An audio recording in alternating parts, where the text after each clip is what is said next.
The morning sun barely touched the tall windows of Riverside Music Academy when 17-year-old Maya arrived with her mother. Her white cane tapped gently against the polished marble floors as they walked through the grand entrance hall. Maya had been blind since birth, but she had learned to navigate the world through sound, touch, and an extraordinary gift for music. Today was the day she had been preparing for over 6 months. The Academy's annual showcase was more than just a performance. It was a golden ticket. Talent scouts from top music schools attended every year. Winners often received full scholarships to prestigious conservatories. For Maya, this was her one shot at making her dream real. Her piano teacher, Mrs. Patterson, had been the one who encouraged her to audition. At first, Maya wasn't sure. She had performed at small recitals before, mostly in front of supportive family members and friends. But this was different. This was the big stage. This was where serious musicians proved themselves. Mrs. Patterson had been firm, though. "Maya, you have something special," she had said during one of their lessons. "Your ear is perfect. Your touch is sensitive. But more than that, you feel music in a way most people never will. You need to share that gift." So here she was, sitting in the green room backstage, running through the piece in her mind. Her fingers moved slightly, practicing the patterns on her lap as if an invisible piano sat before her. She had chosen Chopin's Nocturne in E-flat major. It was beautiful, emotional, and technically challenging, perfect for showing what she could do. The room buzzed with nervous energy. Other students waited their turn, some humming scales, others pacing back and forth. Maya could hear everything: the rustle of sheet music, the whispered encouragement between friends, the occasional nervous laugh. Then she heard the announcement over the speaker system. "Next performer, please report to stage left. Number 17, you're up." That was the slot right before hers. Maya's heart began to race. She took a deep breath, trying to calm herself the way Mrs. Patterson had taught her. "Focus on the music," she whispered to herself. Just the music. The auditorium fell silent as number 17 walked on stage. Maya listened through the door as the performance began. Rachmaninoff. Difficult, dramatic, and played with absolute confidence. The notes flew through the air like birds in perfect formation. Not a single mistake, not even a hesitation. The performance was dazzling. When it ended, the applause was thunderous. Maya heard people actually shouting approval. Even the judges seemed impressed, which rarely happened. She felt her stomach tighten. Whoever had just performed had set the bar incredibly high. A few minutes later, the performer walked into the green room. Maya could hear the confident footsteps, the sounds of congratulations from other students. Someone called him by name. It was Alexander Kane, the Academy's star student. Everyone knew about him. He had won competitions since he was 8 years old. He came from a family of professional musicians. Some people said he was destined for greatness. "Great job, Alex." Someone said, "Thanks. That was easy compared to what I usually play," he replied, his voice dripping with casual arrogance. Maya tried to tune out the chatter and focus on her own preparation, but then she heard her number called. "Number 18, you're on deck. Please prepare to enter." Her mother's hand gently touched her shoulder. "You've got this, sweetheart. Just like you practiced." Maya stood up, her cane in one hand, her mother's arm in the other. They walked toward the stage entrance. As they passed through the green room, the conversations continued. She was almost at the door when she heard Alexander's voice, loud enough that he clearly wanted people to hear. "Wait, they're letting a blind girl audition? Seriously?" Some people laughed. Not everyone, but enough. "This should be interesting," Alexander continued. "I wonder if she can even find the piano without help. Maybe they should put bumpers on the keys like at a bowling alley." More laughter. Maya's face burned.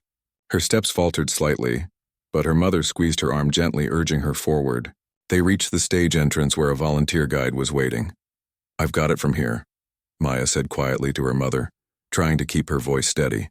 She couldn't let anyone hear how much those words had hurt. How they had cracked something inside her that had felt solid just moments before. The volunteer led her across the stage. Maya could feel the space around her. Large. Open.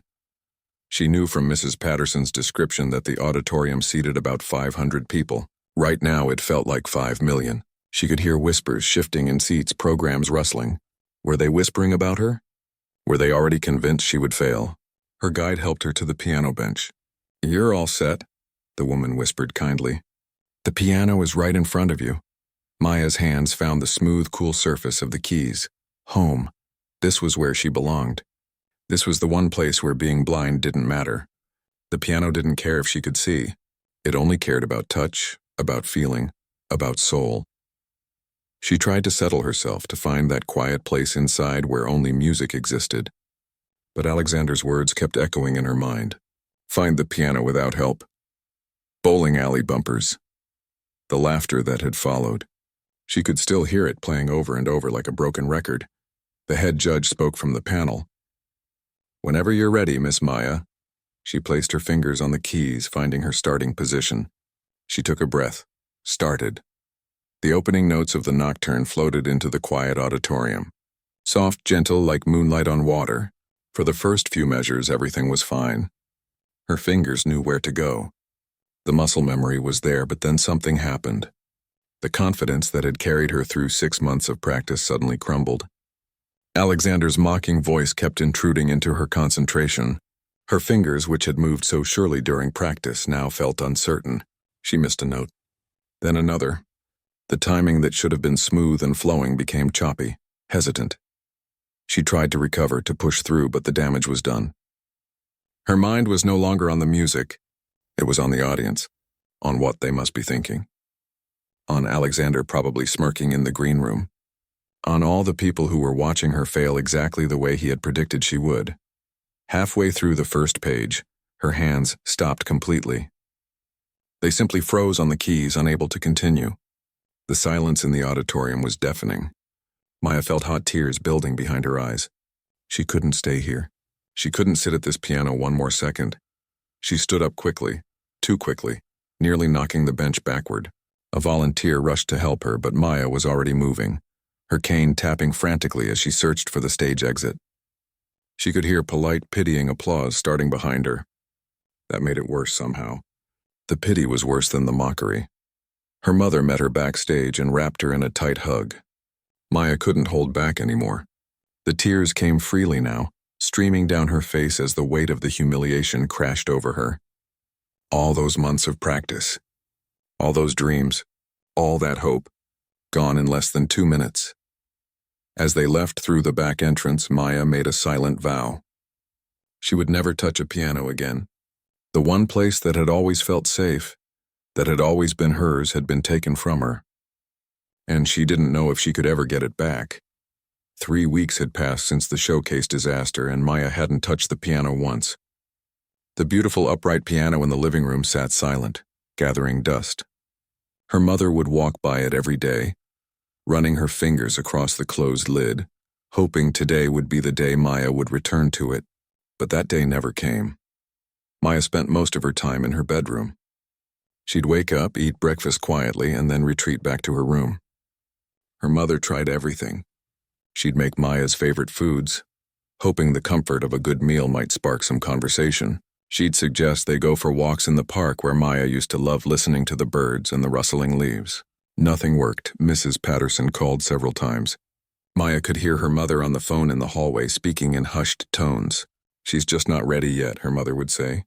I know, but I can't force her. She's hurting." The worst part wasn't the silence or the isolation. It was the emptiness Maya felt inside. For as long as she could remember, music had been her voice. It was how she expressed joy, sadness, excitement, fear. Without it, she felt like half a person. But every time she thought about sitting at that piano bench again, she could hear Alexander's voice. She could feel the weight of that audience's pity. The memory was like a wall she couldn't climb over. One afternoon, her mother knocked gently on her bedroom door. "Maya, honey, can I come in?" "Sure, Mom." The door opened and her mother sat on the edge of the bed. Maya could smell her mother's familiar lavender perfume. It was comforting in a way that nothing else had been these past weeks. "I want to show you something," her mother said softly. "Or rather, I want you to hear something. Will you come downstairs with me? Just for a few minutes?" Maya hesitated. "Mom, if this is about the piano, I really don't want to." "It's not. I promise. Just trust me." Something in her mother's voice made Maya agree. She followed her mother down the stairs and into the living room. They sat on the couch together, and her mother picked up her phone. "I was going through some old recordings the other day," her mother explained. "And I found this. "I think you need to hear it," she pressed play. At first, Maya didn't recognize the sound. It was a little girl's voice, bright and excited, talking about something with pure enthusiasm. Then she realized. It was her own voice. From years ago. "And this is my piano," little Maya's voice said on the recording. "I'm going to play something I just learned." Maya remembered now. This was from her very first recital when she was 7 years old. Her mother had recorded everything that day. The sound of clumsy piano notes filled the room. It was "Twinkle, Twinkle, Little Star," played with the uncertain fingers of a beginner. The notes weren't perfect. Some were held too long. Some were hit too hard. But there was something pure about it. Something honest. When the song ended on the recording, little Maya's voice came back full of pride. "Did you like it?" "Mrs. Patterson says I'm getting really good. She says music is like painting pictures with sound. And the best part is, everyone can see my pictures. Not with their eyes, but with their hearts. So it doesn't matter that I can't see, because when I play, everyone can see what I'm feeling." The recording ended. The living room fell silent. Maya sat perfectly still on the couch, tears streaming down her face. But these tears felt different from the ones she'd cried that awful day at the showcase. These weren't tears of shame. They were something else, something deeper. "You were 7 years old," her mother said gently, "and you already understood something that most people never learn. Music wasn't about proving anything to anyone. It was about sharing what was inside you. It was about connection, about making people feel something real." Maya wiped her face with her sleeve. "I forgot," she whispered. "I forgot why I started playing in the first place." Her mother took her hand. "That boy at the showcase, Alexander. He took something from you that day. He took your confidence, your joy. But Maya, he can only keep those things if you let him. What he said, what he did, that was about him. About his own insecurity. It had nothing to do with your gift.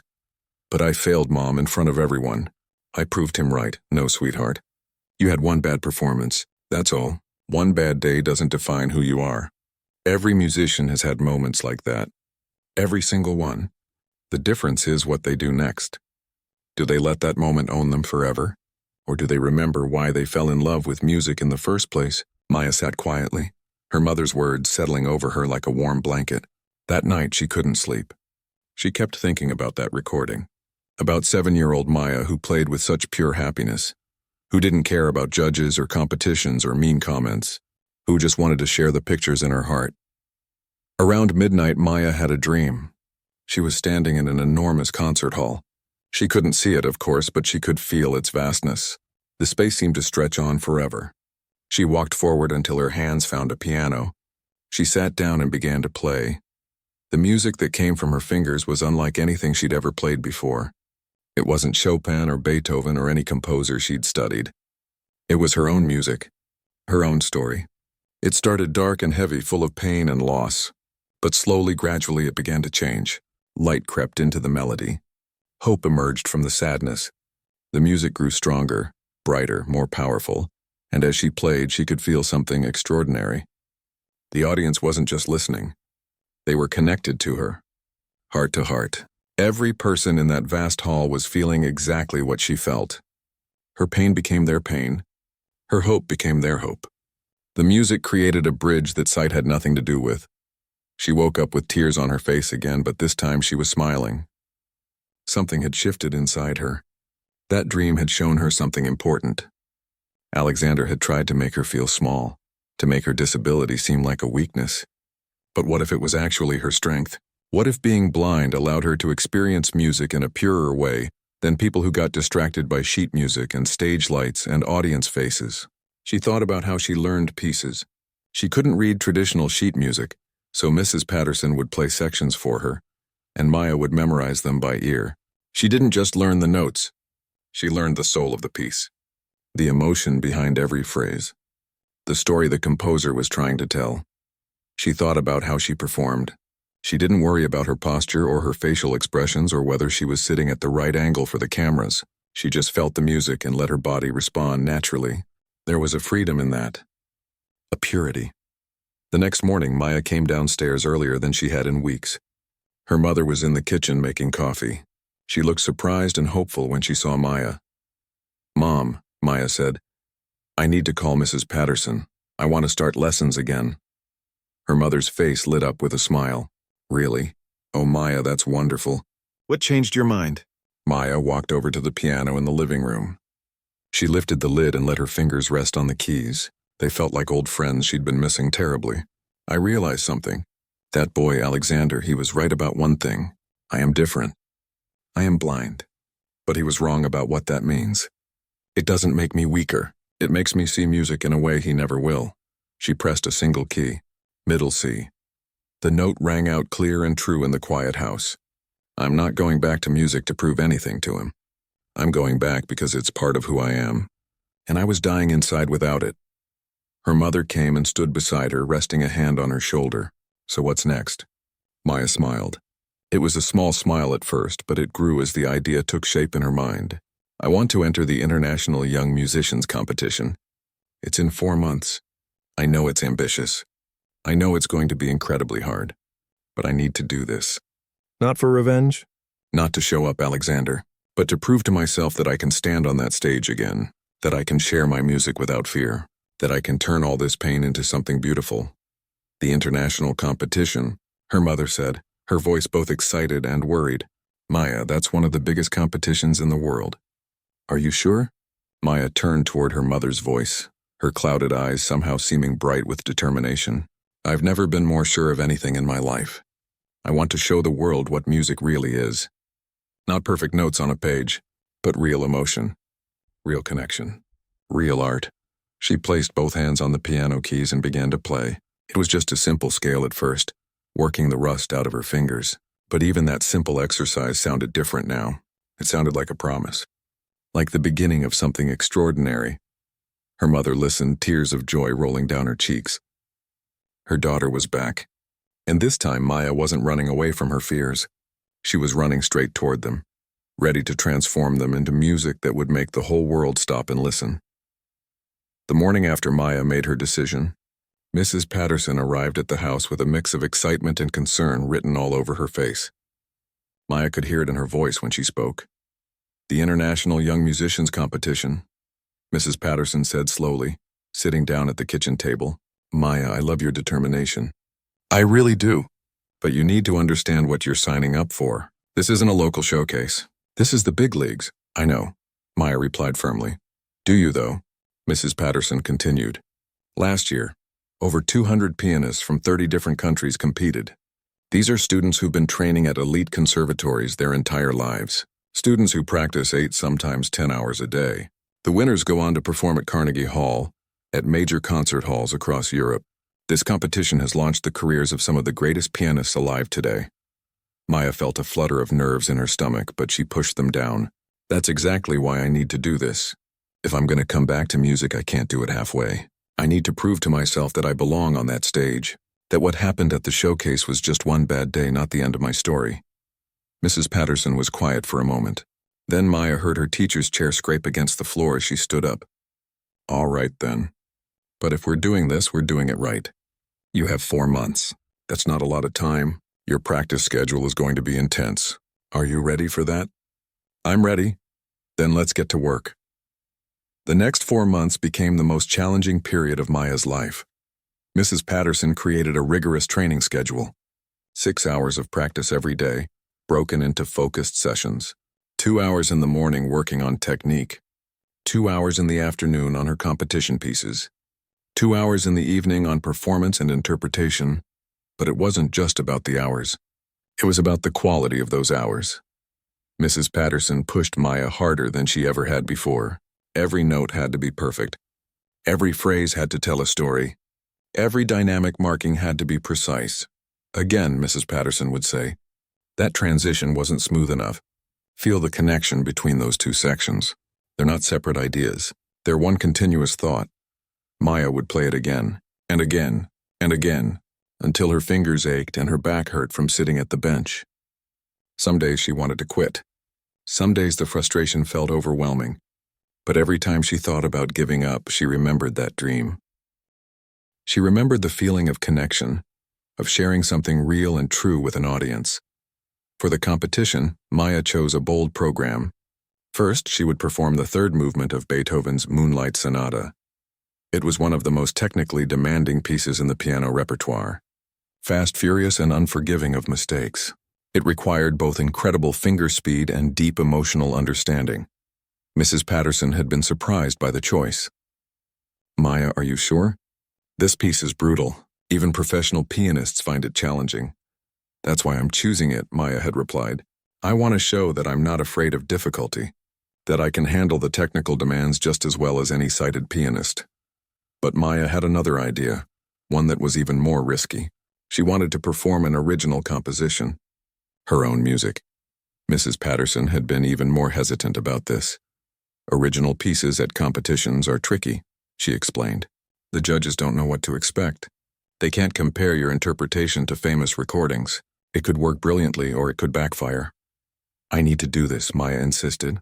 The Beethoven will show my technical skill, but my own piece will show who I am as an artist. It's the most important part. She had been working on the composition late at night when she couldn't sleep. She called it Through the Darkness. It was the story of her journey. The piece started in a low, somber register, heavy, dissonant chords that represented her pain and humiliation. Slowly, tentatively, small fragments of melody would emerge like tiny rays of light breaking through storm clouds. These melodies would grow, interweave, build upon each other until they reached a powerful, triumphant climax. Then at the very end, the music would settle into something peaceful and resolved. Not happy exactly, but whole. Complete. About 6 weeks into her training, Mrs. Patterson introduced Maya to someone new. Dr. Helen Grant was a music psychologist who specialized in performance anxiety and mental preparation for musicians. I've seen technically brilliant students crumble under competition pressure, Mrs. Patterson explained. After what happened at the showcase, I want to make sure you're mentally prepared for this. Dr. Grant is the best in the field. Maya was skeptical at first. She didn't want therapy. She wanted to practice. But her first session with Dr. Grant changed her perspective entirely. Tell me about that day at the showcase, Dr. Grant said gently. Not just what happened, but what you were feeling. Maya described it all. Alexander's cruel words, the laughter, the way her confidence had shattered like glass. The overwhelming sense of shame as she fled the stage. Dr. Grant listened without interrupting. When Maya finished, the psychologist asked a simple question. In that moment, who were you playing for? Maya paused. What do you mean? When you sat at that piano, who was in your mind? The judges? Alexander? The audience? All of them, I guess. Exactly. And that's the problem. You weren't playing for yourself. You weren't playing for the music. You were playing for their approval, and the moment you sensed you might not get it, everything fell apart. Dr. Grant leaned forward. Maya could hear the intensity in her voice. Maya, I'm going to tell you something that might sound strange. Your blindness is not a disadvantage. It's actually your greatest strength as a performer. How can that be? Think about what happens when sighted pianists perform. They see the judges' faces. They see the size of the hall. They see other competitors warming up backstage. They see themselves in mirrors and on video screens. All of that visual information creates anxiety. It pulls them out of the music and into their heads. Dr. Grant continued. But you don't see any of that. When you sit at that piano, if you choose to, you can exist in a pure musical space. No distractions. No visual noise. Just you and the sound. That's something most pianists spend their entire careers trying to achieve. And you get it naturally. You just need to learn how to access it. Over the following weeks, Dr. Grant taught Maya meditation techniques, breathing exercises, and mental visualization strategies. Well, not visualization exactly, but mental preparation. Maya would practice imagining herself at the competition, feeling confident and centered, playing beautifully regardless of what was happening around her. Before you play, I want you to do something, Dr. Grant instructed. Take 3 deep breaths.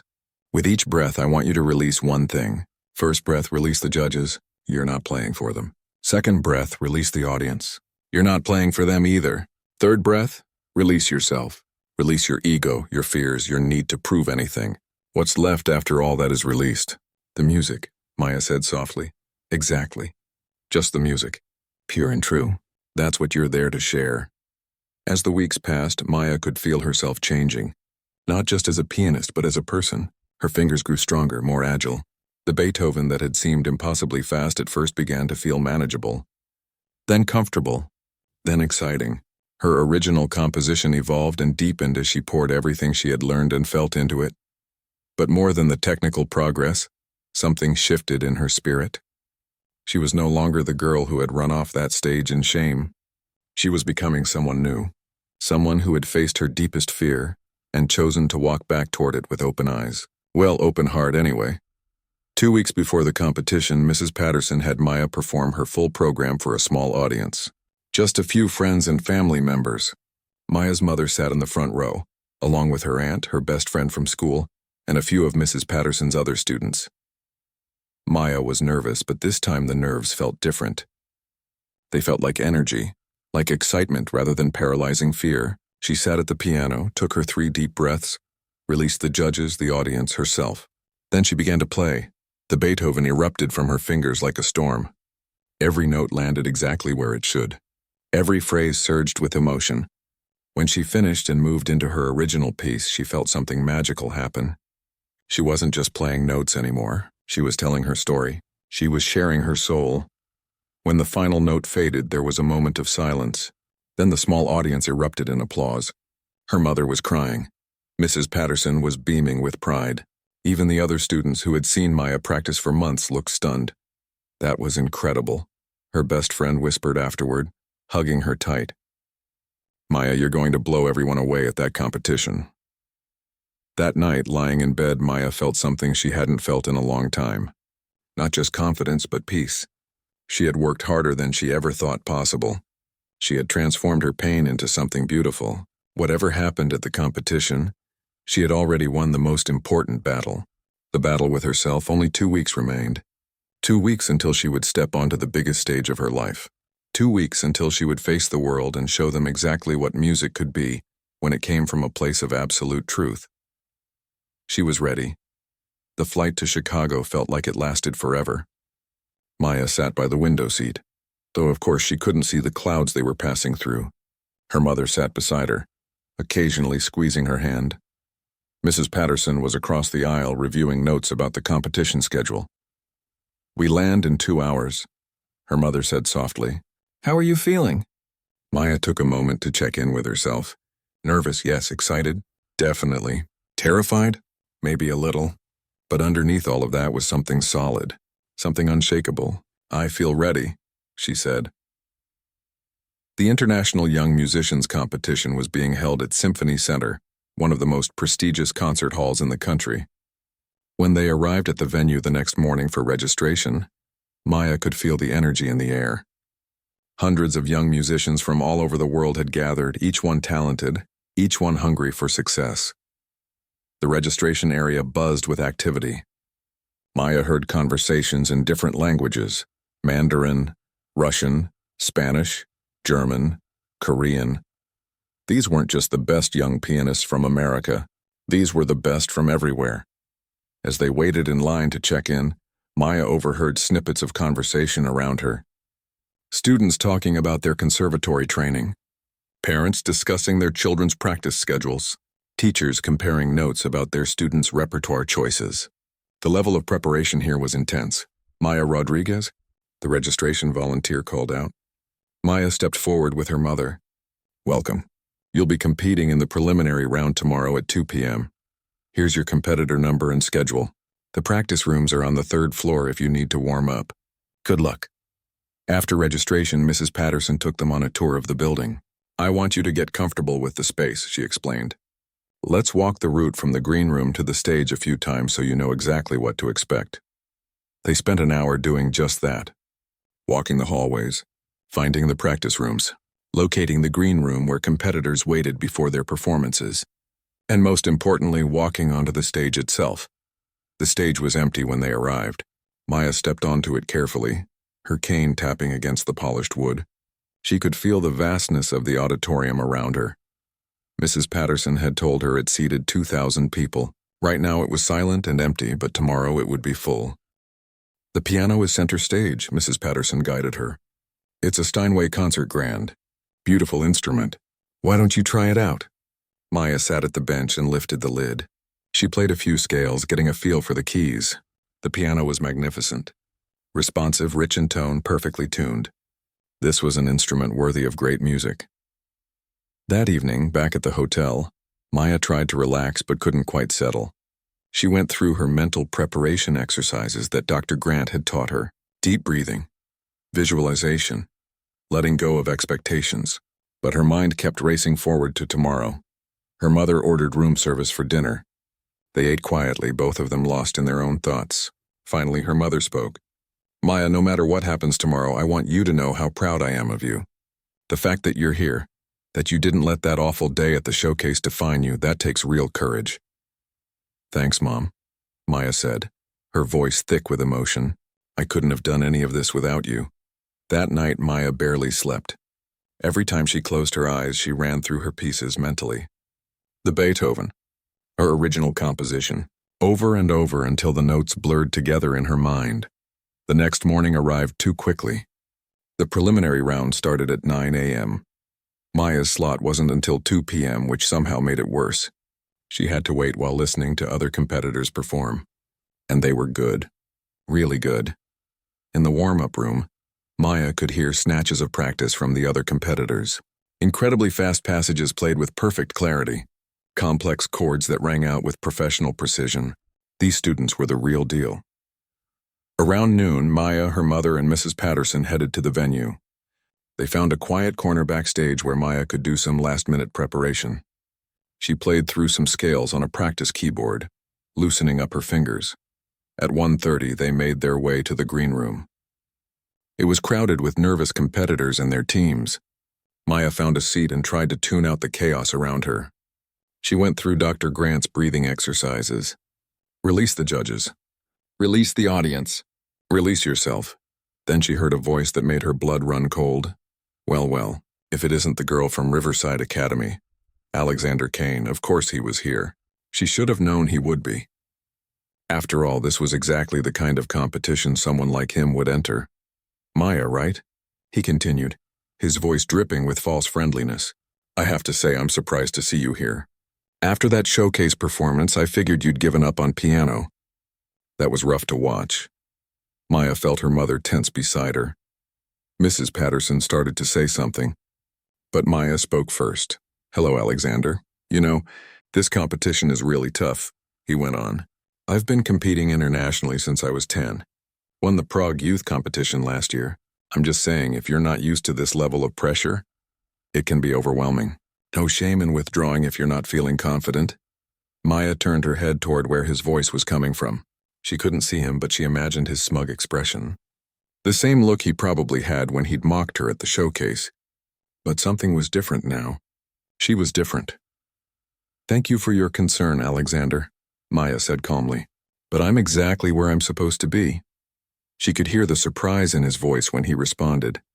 He had expected her to be intimidated, to shrink away like she had before. "Suit yourself. Good luck out there. You're going to need it." His footsteps retreated. Mrs. Patterson leaned close to Maya. "Are you okay?" Maya took a deep breath. And then, surprisingly, she smiled. "Actually, yeah, I am. He doesn't get to me anymore. He's just noise." A few minutes later, Alexander was called to perform. Maya listened from the green room as his performance echoed through the building. He was playing Liszt's La Campanella, one of the showiest, most technically demanding pieces in the repertoire. And he played it perfectly. Every note was crisp, every run was flawless, every jump was precise. The audience applauded enthusiastically when he finished. Maya heard him return to the green room, accepting congratulations from other competitors.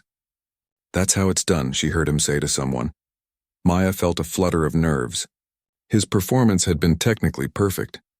Could she really compete with that? Then she remembered what Dr. Grant had taught her. Technical perfection wasn't everything. Music wasn't just about hitting the right notes at the right time. It was about communication, about emotion, about truth. Competitor number 73, Maya Rodriguez. "Please report to stage left, this was it." Maya stood up. Her mother hugged her quickly. "You've got this, sweetheart. Just play your heart out." Mrs. Patterson walked with her to the stage entrance. "Remember everything we worked on. Remember why you're here, not for them, for the music." A volunteer guide took Maya's arm and led her onto the stage. She could hear the murmur of the audience. 2,000 people.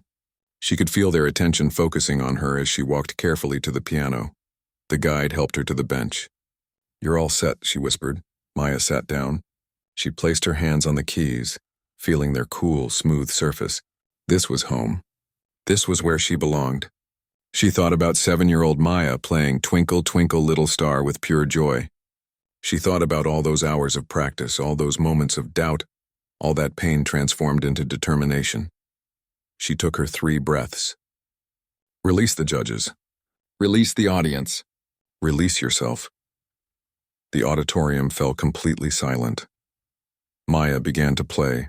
The opening of Beethoven's Moonlight Sonata third movement exploded from the piano like lightning. Her fingers flew across the keys with incredible speed, but it wasn't just fast. It was alive. Every note had purpose. Every phrase had meaning. She wasn't just playing the notes Beethoven had written. She was channeling his fury, his passion, his genius. The audience sat transfixed. Even Alexander, watching from backstage, found himself leaning forward, his confident smirk fading. Maya's whole body moved with the music.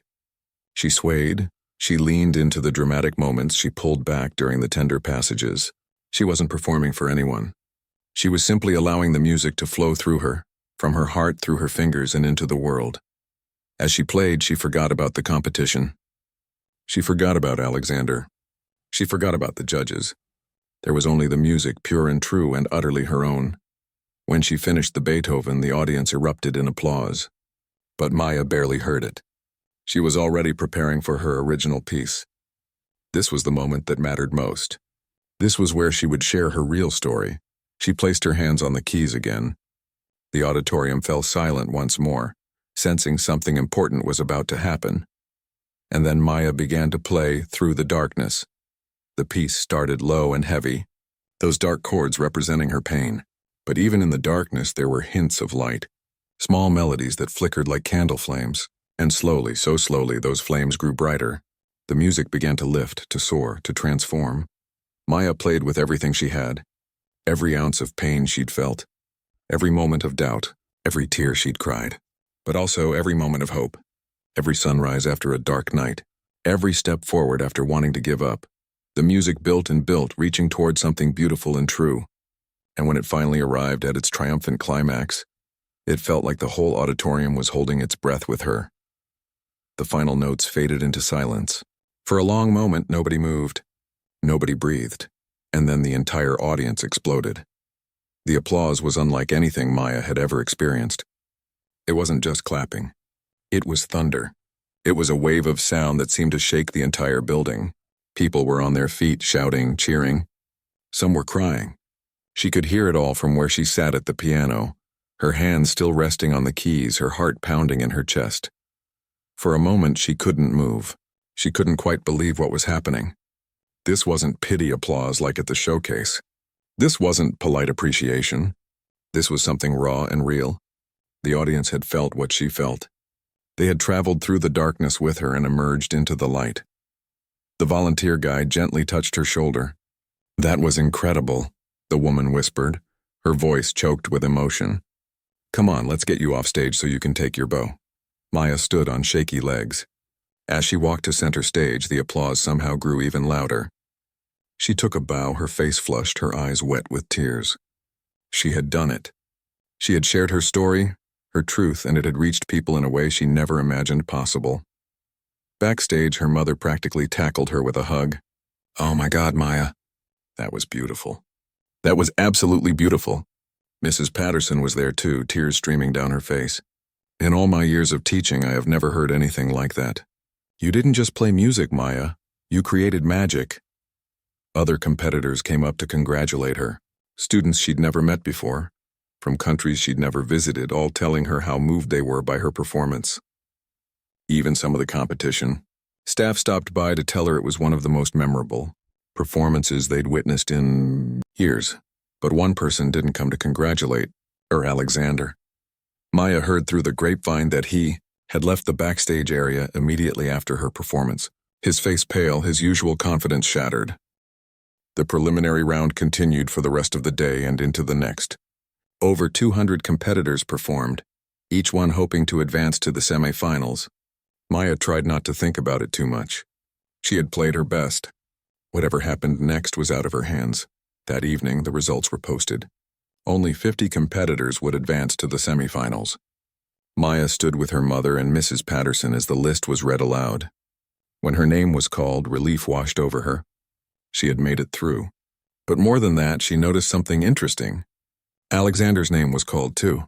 They would both be continuing to the next round. The semifinals took place 3 days later. The format was different this time. Instead of playing in a large auditorium, competitors performed in a more intimate recital hall in front of just the 7 judges and a small audience of about 100 people.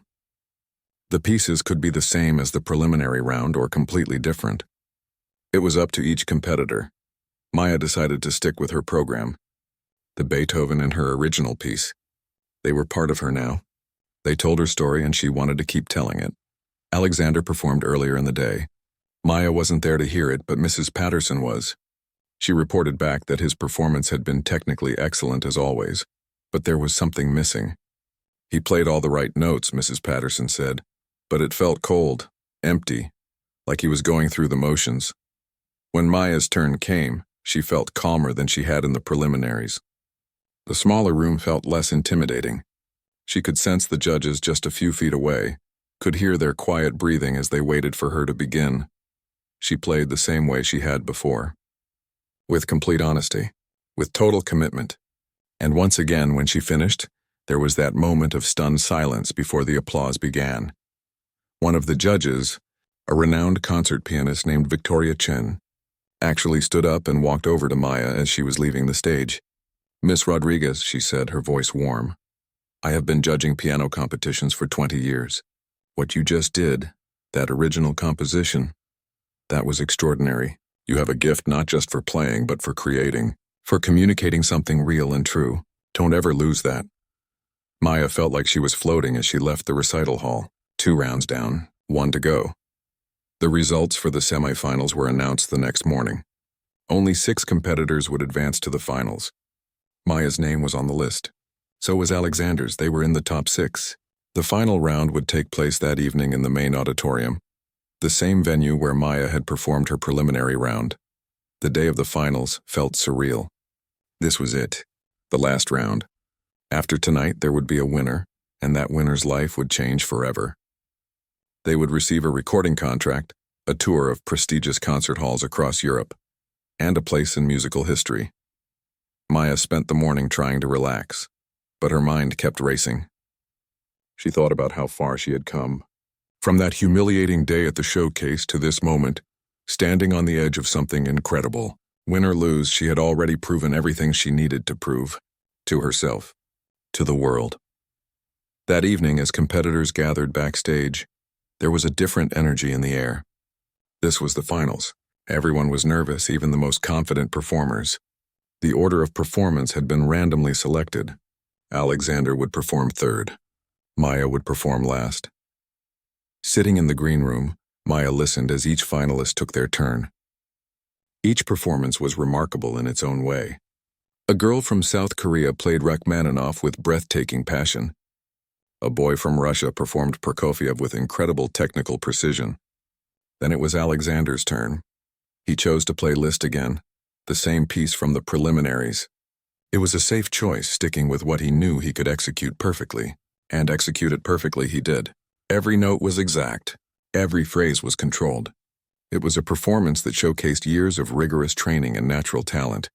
The applause was strong and respectful. Alexander had done well, and he knew it. As he returned backstage, Maya heard him talking with his coach. "That's it. That's the performance that wins. They can't ignore that level of technical mastery." Then came the announcement Maya had been waiting for. Our final performer of the evening, competitor number 73, Maya Rodriguez. This was it. The biggest moment of her life. Maya stood and walked with the volunteer guide toward the stage. As she passed through the backstage area, something unexpected happened. Several of the other finalists, the competitors she had been competing against all week, started clapping for her. Not just polite clapping, but genuine supportive applause. "Go get 'em. Maya," someone said. "You've got this," another voice called out. Even competitors who hadn't advanced to the finals had stayed to watch. They were all rooting for her. Maya felt a surge of emotion. This wasn't just about winning anymore. It was about something bigger. about what music could be when it came from a place of absolute authenticity. She walked onto the stage. The auditorium was packed, every seat filled, 2,000 people waiting to hear her play. She made her way to the piano and sat down. She placed her hands on the keys and took her 3 deep breaths. Release the judges. Release the audience. Release yourself. And then she began. The Beethoven came first, and it was even better than her preliminary round performance. Her fingers had never been more agile, her interpretation never more clear. She attacked the piece with controlled fury, bringing out every bit of drama and emotion Beethoven had written into those notes. When the Beethoven ended, she immediately transitioned into her original piece, Through the Darkness. And this time something magical happened. This time Maya felt like she wasn't just playing for the audience. She was playing with them. Every person in that hall was on the journey with her. Through the pain, through the struggle, through the darkness and into the light, the music swelled and soared. It reached heights she didn't know were possible. And when she played those final gentle notes, the ones that represented peace and wholeness and acceptance, she felt complete, whole, like she had finally arrived at the place she was always meant to be. The final note faded into silence. For 3 full seconds, nobody moved. The entire auditorium was frozen, suspended in the moment, and then it erupted. 2,000 people rose to their feet as one. The applause was deafening. People were crying openly. Some were hugging strangers. The judges themselves were standing, several of them wiping tears from their eyes. Maya stood and took her bow, and the applause somehow grew even louder. She had done it. Not just played well, not just executed difficult pieces. She had touched something deep in the hearts of everyone who heard her.